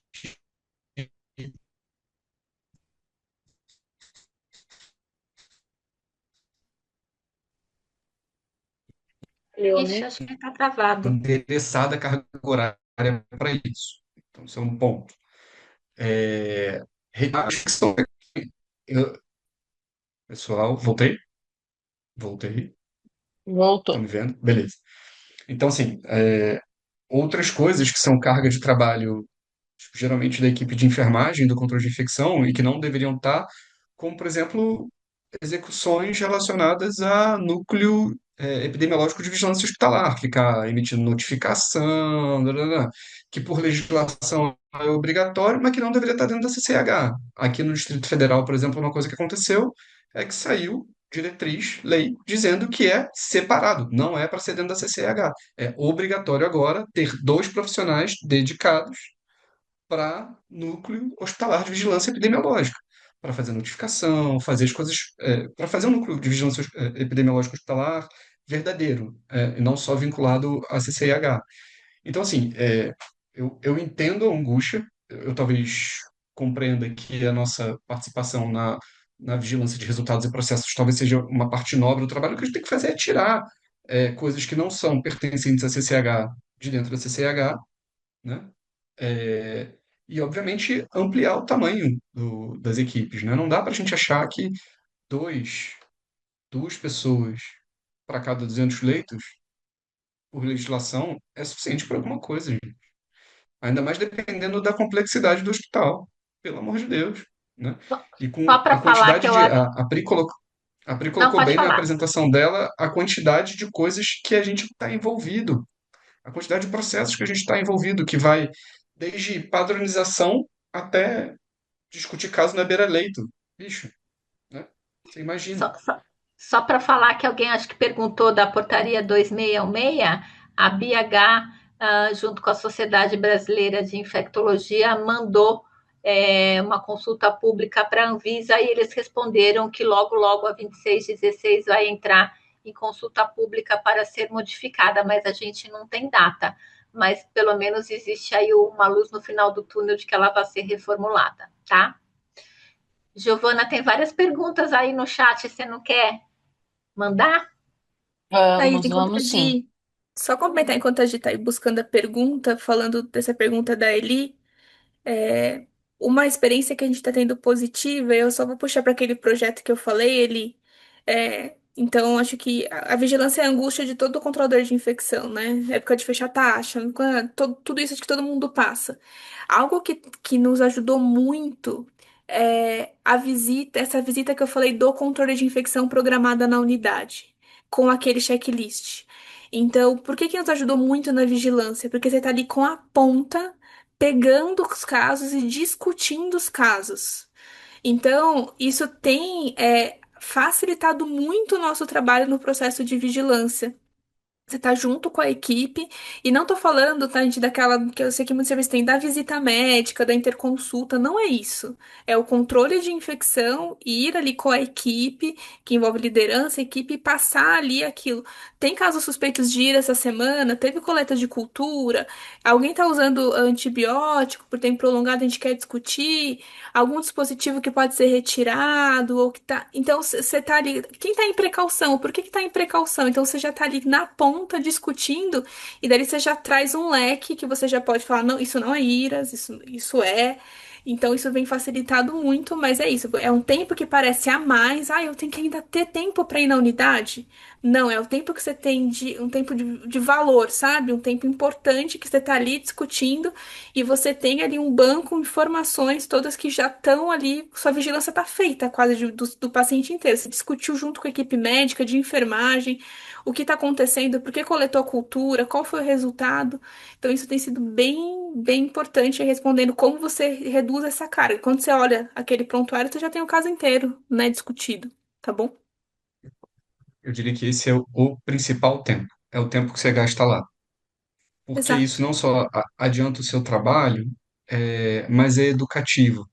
Essas nossas visitas, elas não são informativas para a gente, né? Acaba sendo uma oportunidade de educação continuada para a equipe em relação a medidas de prevenção, em relação a formas de diagnóstico, em relação aos critérios diagnósticos que a gente usa quando a gente vai fazer os debates, etc. Então, assim, eu diria que é o principal momento, o principal momento.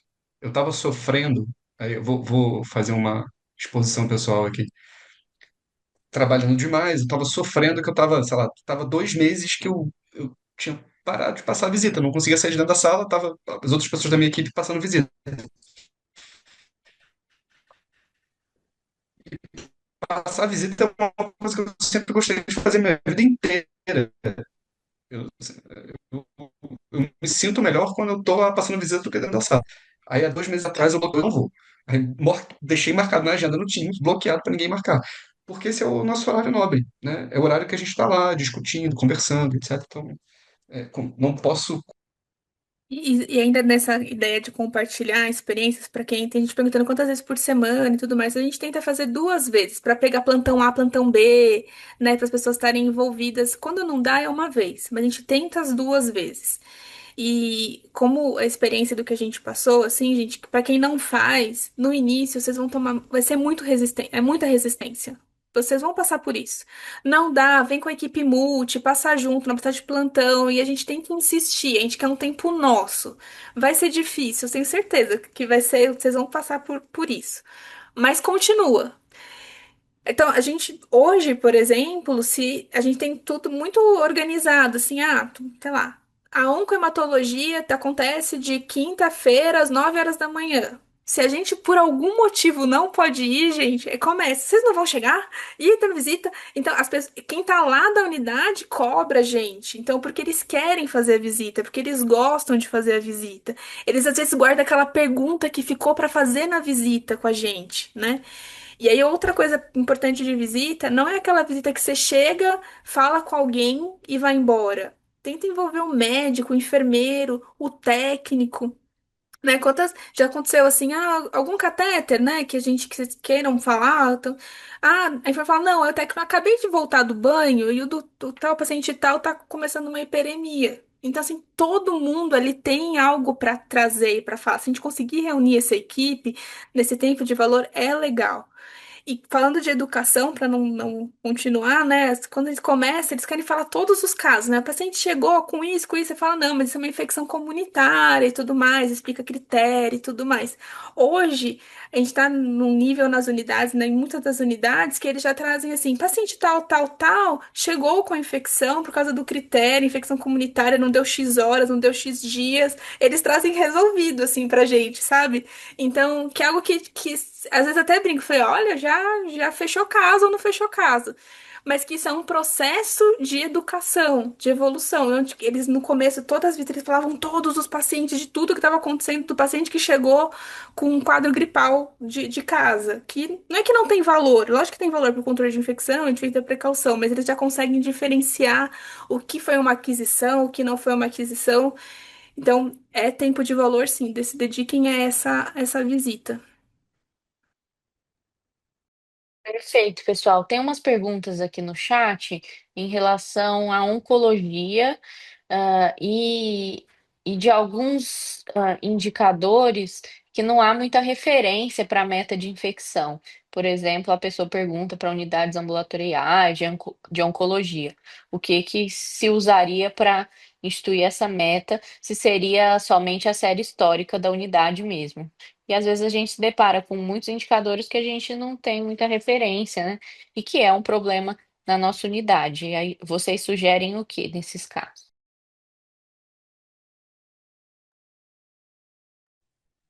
A série histórica sempre vai ser série histórica, né, gente? Então, Eu ia falar isso. não tem muito para onde correr. Acho que especificamente da pergunta do ambulatório, eu não sei exatamente onde a pessoa trabalha, qual estado, mas aqui em São Paulo, né, o CVE tem agora todo um processo de notificação dos serviços que tem em ambulatório, catéter de longa permanência. Então, que, né, foi um trabalho bem legal, desenvolvido, e que estabeleceu um método, um indicador e tudo mais. Então, a gente vai ter aí uma fonte de discussão e de benchmark, mas assim, a sua série histórica sempre vai ser a sua principal fonte de meta, né? Onde você tá e onde você quer chegar. Se tá perguntando de ambulatório de oncologia, eu chuto que é a Ana Paula lá da Bahia. Você quer ver? Eu não tô vendo aqui não, mas deve ser. Chuto, ó, Ana Fernandes. Deve ser. Mas concordo com Ela você. mesma. Acho que é série. Acertou, hein? Viu? Viu? A Ana é maravilhosa também. Concordo com a Pri, acho que é série histórica mesmo. Eli? Eu queria perguntar o que vocês acham de meta para treinamento. Será que não seria mais interessante a gente colocar como meta o aproveitamento e não o número de pessoas treinadas? Porque a gente estabelece, vamos fazer 6 treinamentos, um de cada tema, e a meta é atingir tantas pessoas. Mas se a gente não medir o aproveitamento, né? O que vocês acham disso? Vocês têm praticado alguma coisa nesse sentido? E envolvendo a equipe médica. O mais Envolvendo a difícil equipe de médica é A treinar. fundamental. pergunta tava ok até a última, então como envolve equipe médica, eu vou deixar a doutora André começar. Não, não, vamos parar com isso. Somos multi. Sem essa. Não, você fala de médico para médico. É, não, sem isso. Todo mundo pode falar com todo mundo, não tem essa. É, ambiente Brincadeira, seguro. brincadeira. Mas, Só não, joguei a bomba para você. não, assim, eu entendo. Eu acho que a gente, sinceramente, a gente precisava, de alguma forma, de fato, conseguir ter alguma métrica de impacto dos treinamentos, né?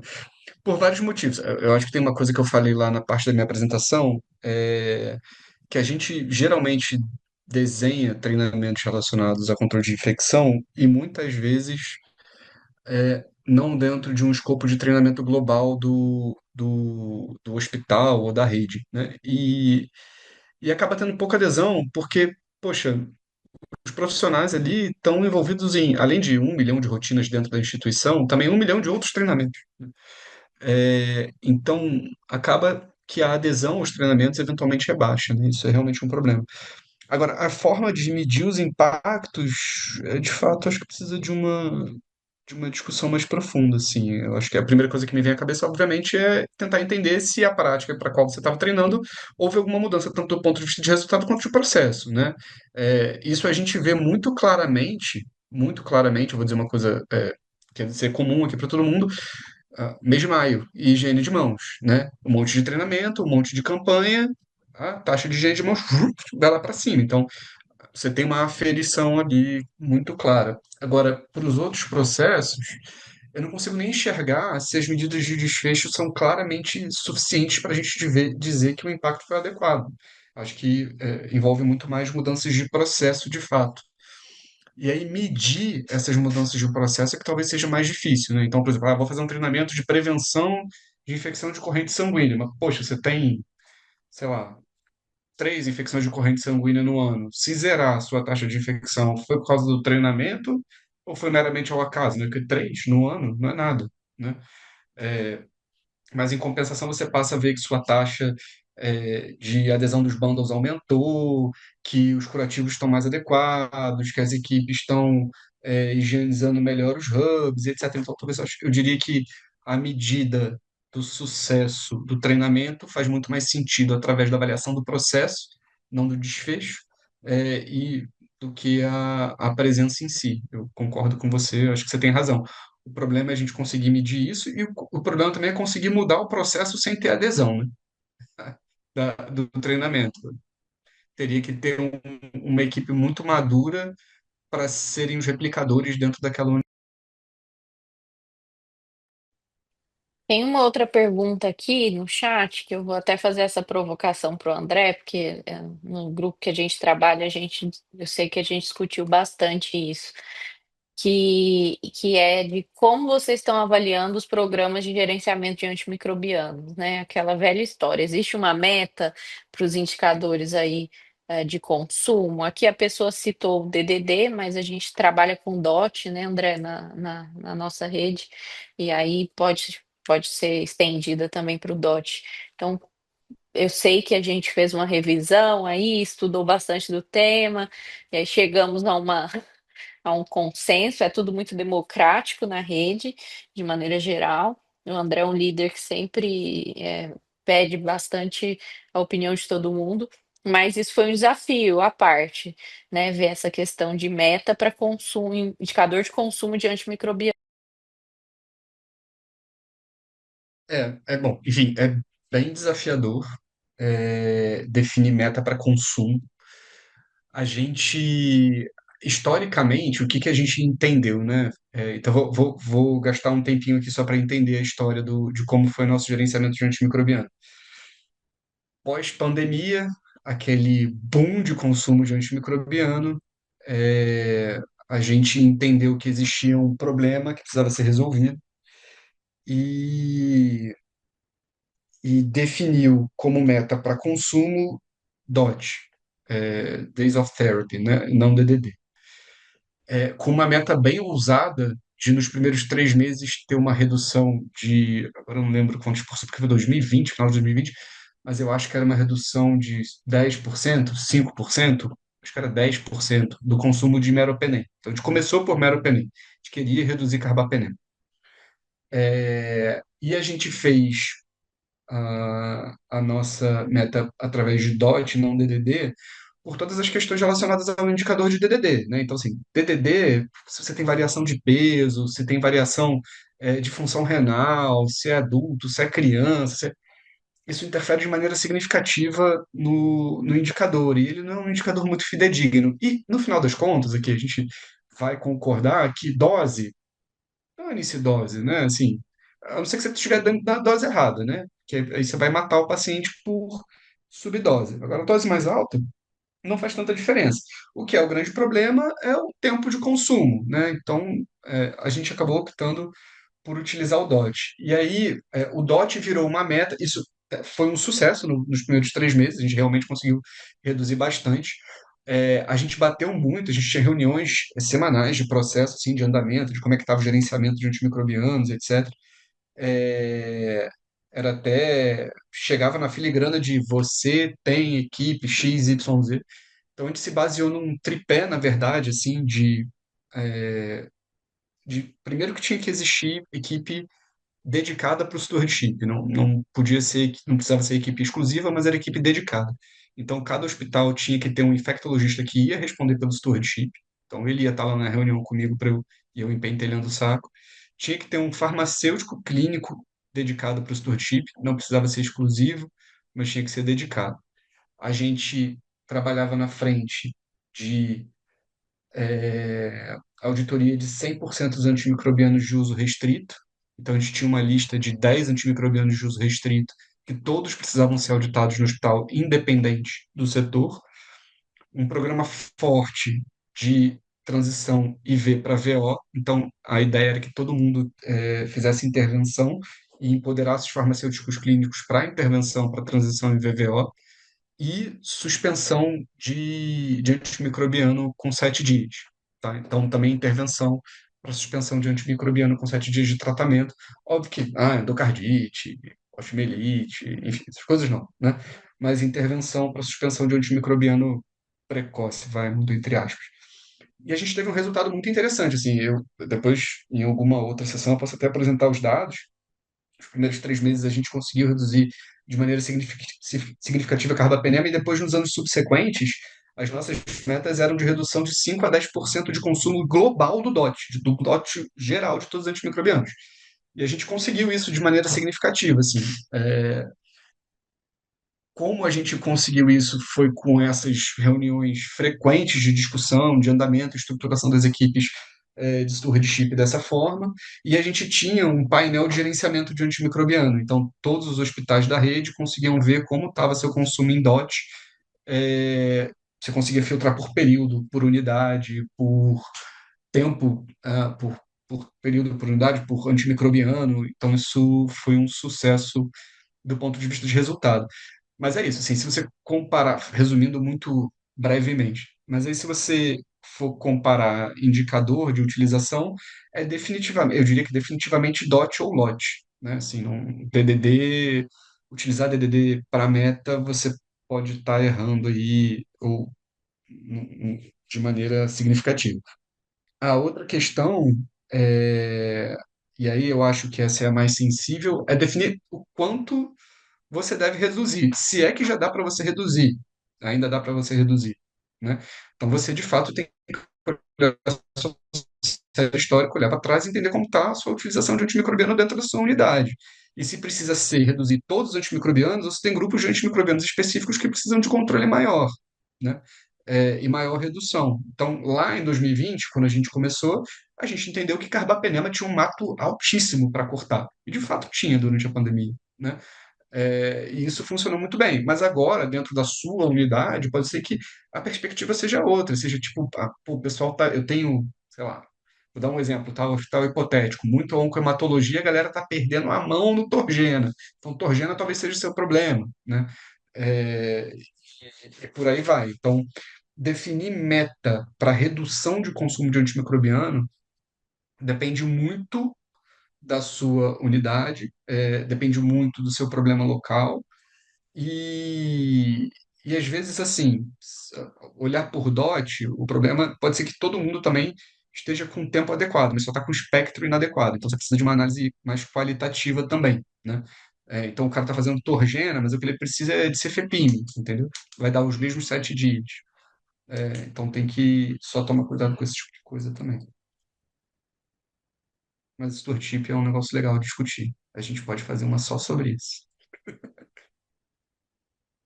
Métricas do store de chip, é bem legal de discutir, porque tem várias métricas, né? Não só consumo, mas adequação de uso de antimicrobianos, tempo de tratamento, se está seguindo o guia ou se não está, enfim, desfecho, né? Se o paciente morreu, se não morreu, se teve evento adverso, se não teve, tem várias métricas que dá para medir aí no store chip. São difíceis, mas tem várias métricas para serem medidas. O João perguntou aqui de onde eu tirei 5 a 10%. A gente tirou os nossos 5 na verdade, acho que lá em 2020 foi 10%, não foi 5 não. A gente tirou da nossa análise crítica do que a gente tinha de consumo, tá? Não é nada de literatura, não. Era o que a gente entendia que a gente conseguiria reduzir de uso inapropriado, tá? Isso é um dado importante. Você quer reduzir consumo inapropriado, né? Você não quer reduzir qualquer consumo. Então, lá, na época, quando a gente começou, e a gente começou com uma ação muito forte, eu tinha um medo real de que as pessoas começassem a assistir. E isso virou indicador estratégico corporativo. Então, os diretores vinham e cobravam as equipes. Então, tinha que reduzir o consumo de antimicrobiano. Eu comecei a ter preocupação das pessoas suspenderem antibiótico apropriado. Aí a gente, inclusive, criou um BI também para saber o que tinha acontecido com o paciente depois que suspendeu, se ele tinha morrido, se tinha tido alta ou se ainda estava internado. 28 dias depois da suspensão. E o que a gente viu foi uma coisa muito interessante, foi que a mortalidade diminuiu, a internação diminuiu e a alta aumentou. Então a gente ainda teve impacto nisso, em deshospitalização dos pacientes. Mas não foi literatura, foi do que a gente analisou ali, do que teria de uso inapropriado e a gente teria margem para cortar. Mas a gente conseguiu reduzir muito mais do que isso nos anos subsequentes.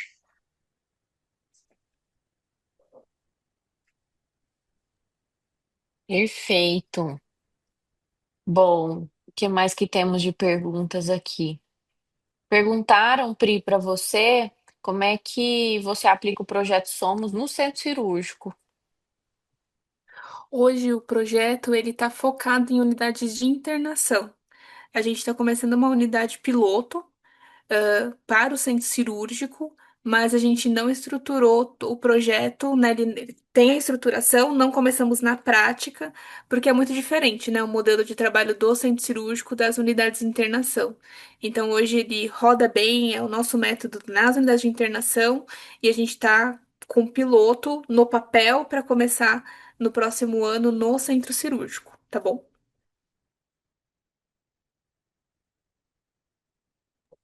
Mas o foco vai ser o Le- mesmo, a linha de frente com conhecimento e autonomia dentro das tomadas de decisão no cirúrgico, tá?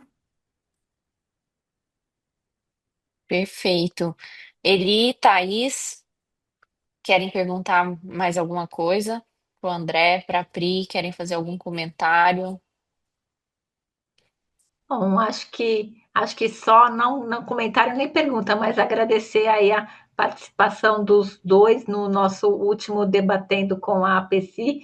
A gente pensou justamente por ser o último de discutir como ajudar as pessoas a fazerem um planejamento e a gente escolheu aí duas pessoas que são experts em planejamento, né? Então, agradecer aí a presença dos dois. Muito obrigada, viu?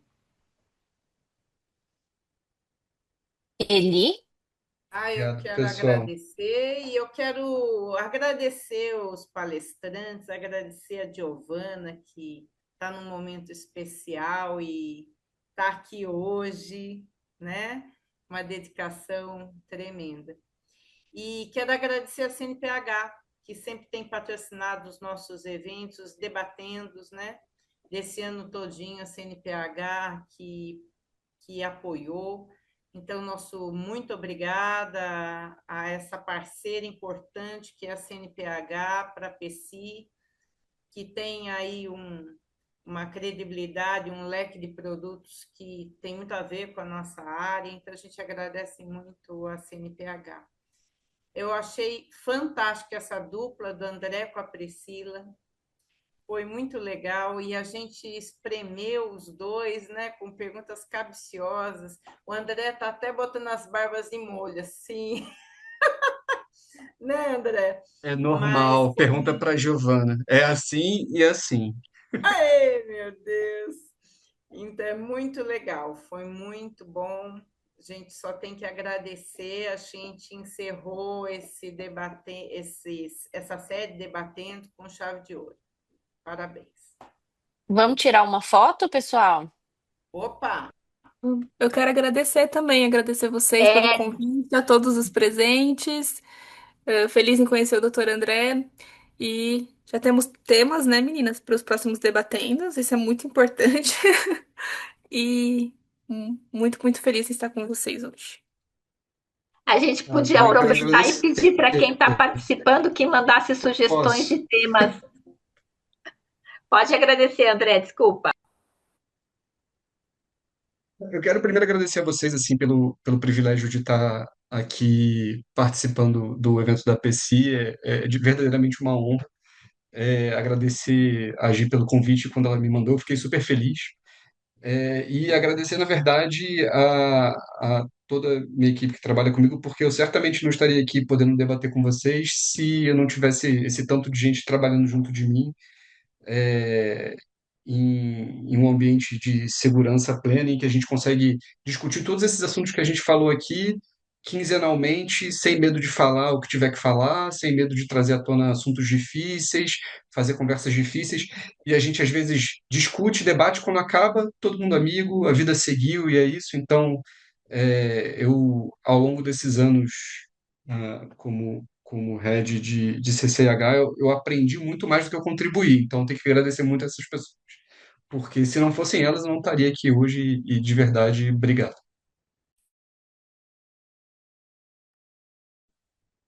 Beleza, pessoal. Muito obrigada. Então, o pessoal no chat está elogiando bastante. Acho que todo mundo gostou. Ficaram felizes aí com a discussão, que foi bem dinâmica, né? Acho que é um modelo que a gente pode adotar para os próximos também.